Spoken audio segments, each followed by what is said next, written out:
네, 우리 경제 최고의 리스크는 윤석열입니다. 12월 3일 비상계엄 후 미국 경제전문지 포브스는 윤석열을 한국 GDP 킬러라고 하면서 그의 집권기간을 잃어버린 31개월이다 이렇게 평가했습니다.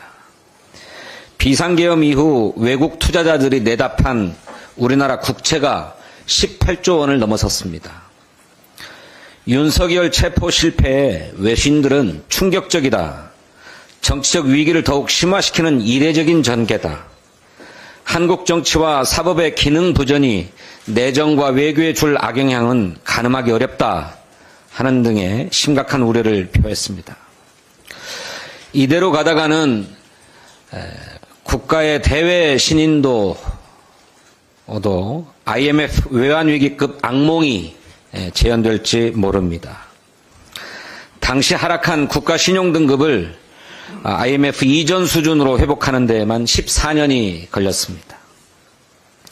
내수는 얼어붙었습니다. 사라진 연말 특수에 자영업 소상공인들이 직격탄을 맞았습니다. 고환율에 따른 물가 상승세도 심상치 않습니다. 휘발유와 경유 가격은 12주 연속 오르고 생필품 가격도 가파르게 상승 중입니다. 설을 앞두고 배추 한 포기가 5,000원을 넘었고 무는 전년보다 77.42%나 뛰었습니다. 치솟는 채소, 과일값도 서민의 경제를 힘들게 하고 있습니다. 윤석열 체포가 가장 확실한 대내외적 불확실성의 해소입니다. 윤석열을 방치할수록 우리 경제의 앞날은 어두워질 것입니다. 내란 사태를 방치하면서 경제를 회복하겠다는 것 자체가 어불성설입니다. 최상목 권한대행이 결단해야 합니다. 윤석열 체포부터 즉각 협조해야 합니다. 공수처와 경찰이 체포영장을 다시 청구하고 재집행에 나설 것이라고 합니다.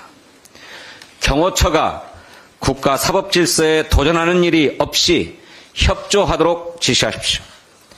영장 집행을 막아서는 자는 지위 고하를 막론하고 처벌할 것임을 천명하십시오.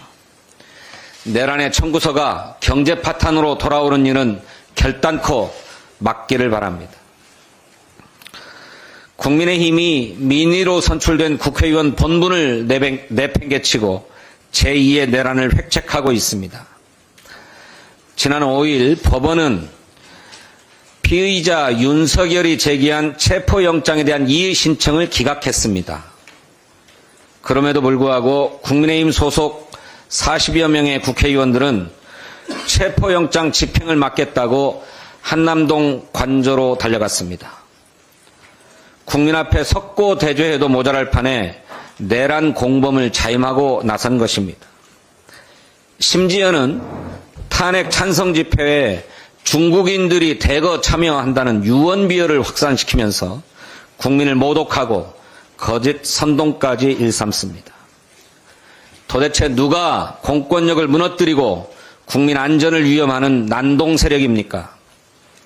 그 주장 그대로 국민의 매서운 몽둥이를 각오해야 할 것입니다. 국민의힘 의원들이 체포영장 집행을 막아선다면 민주당은 예외 없이 특수공무집행 방해 등의 혐의로 고발 조치할 것입니다.